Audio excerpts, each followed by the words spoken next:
why hard money loans are a good fit for specifically this investment strategy of fixing and flipping a home.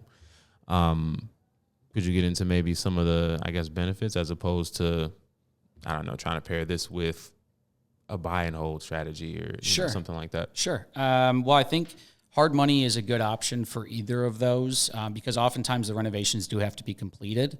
So it's just, are you planning on buying, fixing, and selling, or are you planning on buying, fixing, and holding? And as we talked about in the last episode, this is mostly, focused on buying, fixing, but it's important to be open. If you feel like an area is up and coming for rent, maybe your, situation changes. It's always important to be open to different opportunities there. So, but why, is hard money lending good for the fix and flipper?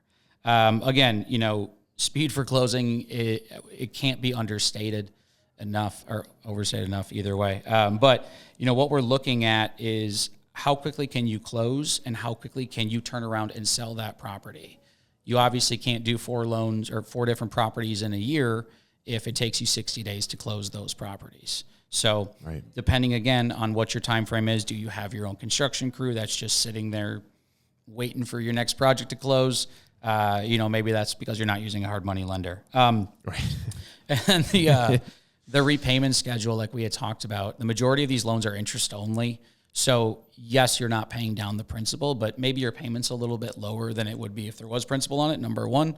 Number two is, when you're doing that, it's going to free up kind of some of that cash flow throughout the renovation phase. So because your payments say $2,500 versus $3,000, you're saving $500 a month on traditional financing on top of getting those repairs set aside for you and that not coming out of your pocket.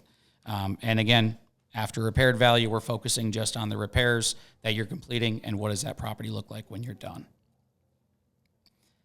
Gotcha. And then one more thing I just want to touch on for you really quick, and I touched on it before, but it's credit, right?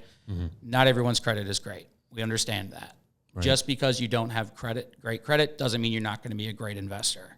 So hard money lending, again, we're a little bit more flexible on that. That is important because not everybody knows how credit affects you long term. So true. If you don't qualify for traditional financing, I would encourage you to look into hard money.